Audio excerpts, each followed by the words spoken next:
Welcome back to our third podcast episode with myself, Ken Tapp, and Leslie Bocskor from Indoor Harvest. We're going to pick up where we left off in episode 2, where we were really talking about what has made this industry so challenging for small business operators and investors that get behind those small business operators because of the lack of institutional capital that's come in to support the industry. And not just with the private companies, but these public companies. You know, when we started out back in 2019 with our MJ Microcap event, we were actually out marketing that service and that conference to about 350 cannabis companies that had gone public in the previous couple of years on the Canadian Stock Exchange, the OTC markets, and of course the TSX, and a very, very few that were able to get onto a major exchange like NASDAQ and New York Stock Exchange.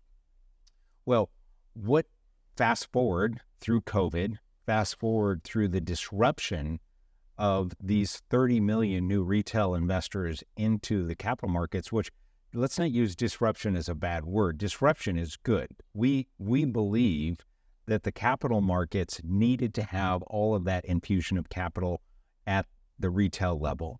We think that that's a really good thing. Now, it's an unfortunate thing for those that got into cannabis companies that at the exact same time, you did not have that institutional support, which would have been triggered by safe banking or the reclassification of marijuana. And without that institutional support, you put all of the weight on those retail investors. But there's a silver lining to everything, and that's what you and I always find. Correct. What we have identified is that there's amazing opportunities in so many of those public companies that are out there, and that's what our joint venture is going to support. Correct. So, what I'll say is you hit a couple of things that are incredibly critical. So first off, by talking about the fact that there was a lack of institutional capital, let me just do the sort of, again, a sort of a framing of that. And that is because THC-based businesses are considered still Schedule I and illegal on a federal basis. That means that there is no access to three things that would normally be the lifeblood of any business getting started. No mortgage financing, no traditional business lending, no lease financing. So if you are looking to get real estate, you must have it paid for and without a loan that is being conducted by any major financial institution, because if they are providing debt for someone who is renting to a THC business, they immediately have to pull that debt because it's federally illegal. And so that lack of access to capital means you need to go to small individual investors. You need to get angels. You need to get family offices. And those become much more expensive, not just in the cost of capital directly, also in the velocity of capital. It takes longer, and when the old adage, time is money, is true. And so the longer it takes, the more it costs, because there are all these expenses along the way. And so that issue, that problem, has led to so many challenges with businesses in the THC business, combined with the fact that federal taxation, because of 280E, essentially creates a 35% ticket that you lose 35% of your profits you might otherwise be able to take. It's like an immediate tax on top of taxes that you'd normally pay. So those businesses that were hoping to have relief by federal reclassification and getting federal law aligned with state law have not seen that. And as a result, we have seen these incredible opportunities present themselves. And those opportunities are what we're talking about starting to capitalize on. One, by providing value, making sure that we provide value to a certain category of business that is unable to get certain services, access to capital, and more. Two, we're able to look at acquisitions that are pennies on the dollar versus what they might have been before.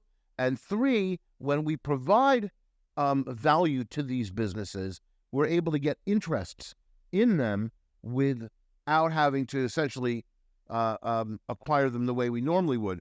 And then lastly, we're doing all of this, building a profitable business that has an enormous customer base that is not being served, that has real need, and we have an ability to acquire interest and equity in that business. And then we're also positioned such that when federal law and state law do begin to align themselves, whether it's next year with the rescheduling to 3, whether it ends up being descheduling later on, whether it is through the Safer Banking Act or any of these things, we're going to be positioned as public vehicles, public companies, a public company that can then take and that will benefit from the inflows of capital, because then there won't be any of these gates keeping them from putting capital in the market, and we'll see that 35% tax burden disappear as well. And so it will be as though, all of a sudden having these weights holding you down are gone, and the entire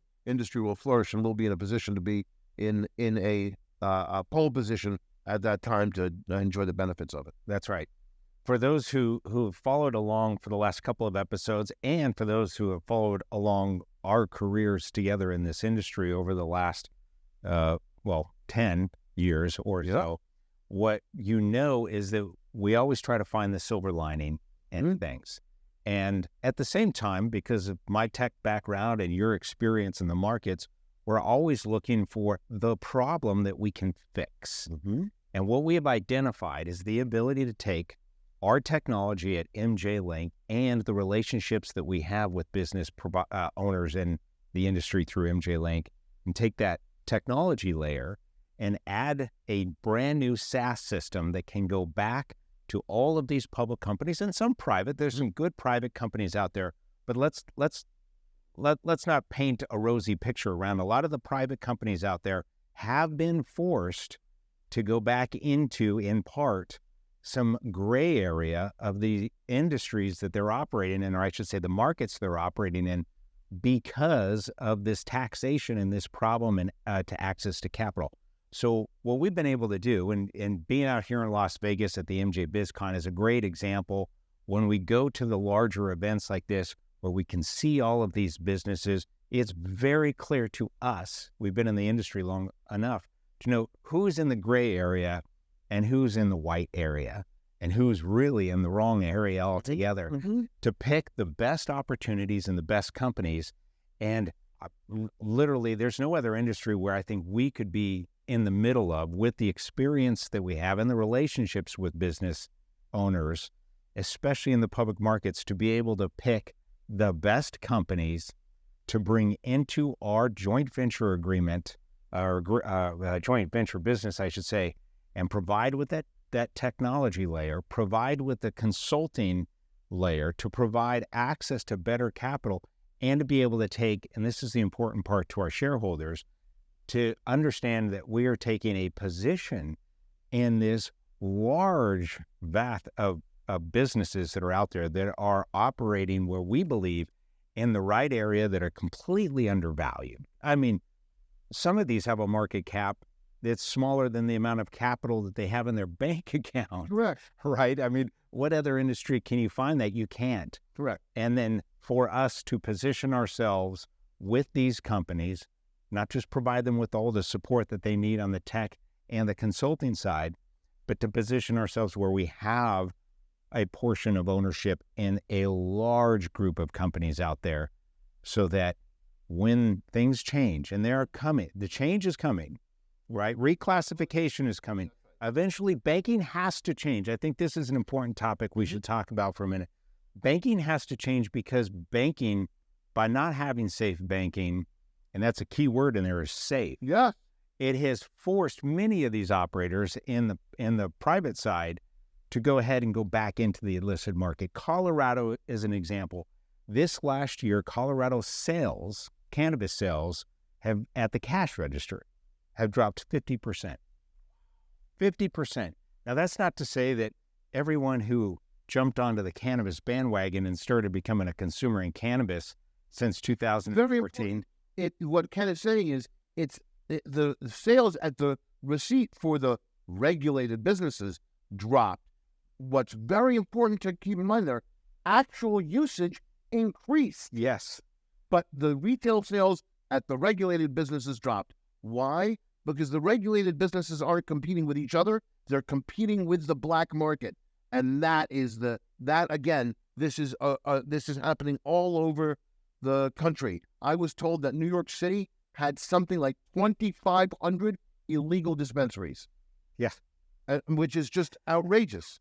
But I mean, when you think about it, and so the black market, what has happened is there's been, so I'm going to say two things.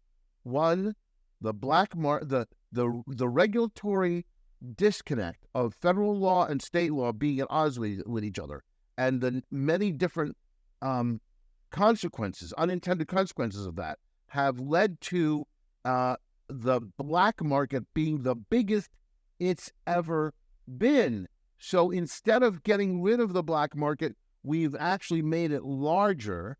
And so now what has happened again, whenever there are things like this going on, Ken especially is great at this, is able to find the opportunities to provide value as a result.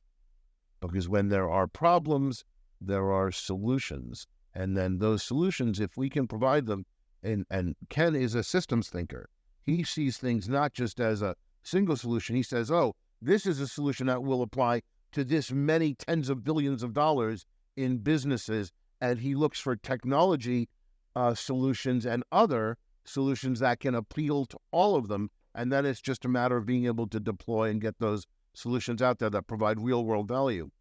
And then, one of the other things, before I forget, I want to mention, I couldn't be happier to have Ken here in the View It studios. This podcast is being recorded in the studios of View It Technologies, a company I'm the chairman of, and I've spoken about very often. We're working on a number of different media properties with View It, and now being able to get Ken down here in Vegas during MJ Business Daily in the View It studios and having the potential convergence and the opportunities that come out of that is just extraordinary. I wanted to make sure that I took a moment to thank View It and to appreciate the opportunities that it's going to present. Well, and it dovetails, ironically, it dovetails into what we began to tweak our business model with back in 2019 when we had the MJ Microcap Conference.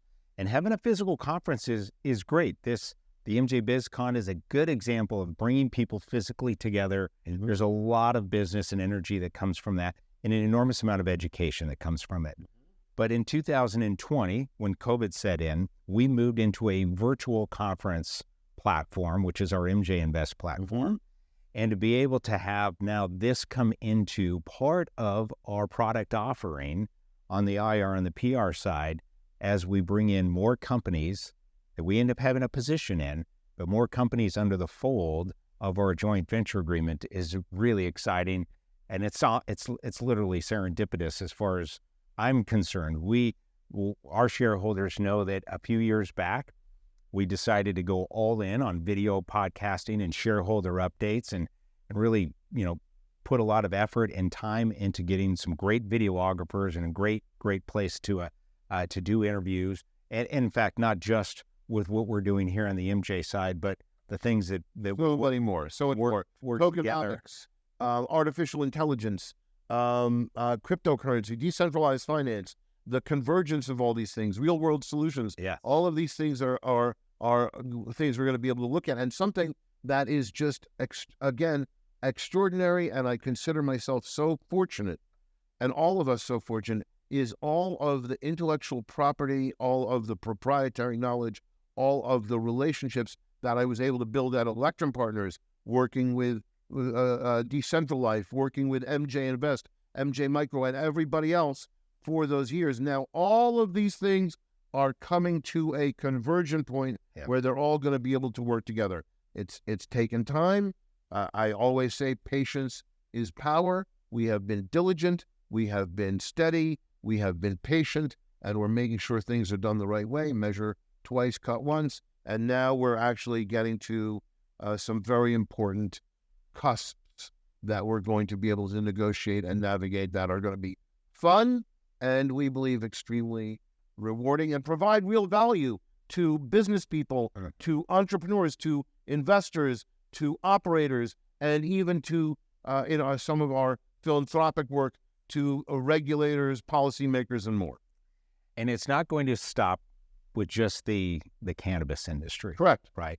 It's important, I think, for our MjLink shareholders to know that as we complete the acquisition of MjLink back into Decentral Life, that gives them greater exposure not only to all of these companies that we are working with in the cannabis industry, but it brings you into the fold on what's being taken place for us at Decentral Life with the outdoorsman industry and with the real estate industry and what we're working together on that will expand out beyond just the cannabis. So it's exciting for, I know, your shareholders and for our shareholders.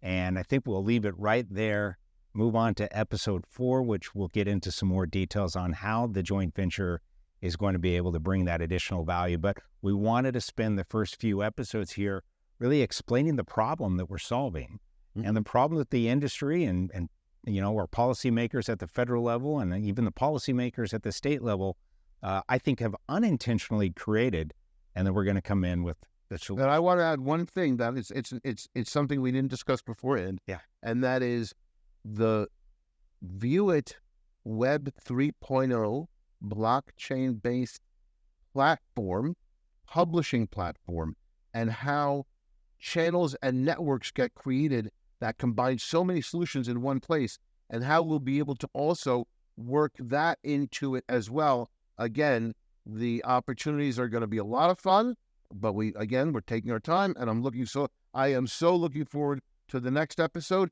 and maybe it'll even be next week that we'll be able to have to get the next one. I'll be back in town soon, shortly, so that we can have the next episode, and we'll be able to cross-pollinate a lot of the things that are taking place with our X2Fan platform that's part of the Outdoorsman, and all of the celebrities that are in that, new celebrities and entertainers that are coming into that in droves, and have some of them here at some of these episodes. So fantastic.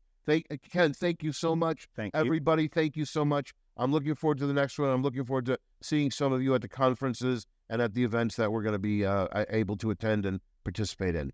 Have a wonderful day. Have a great weekend. Thanks, everyone.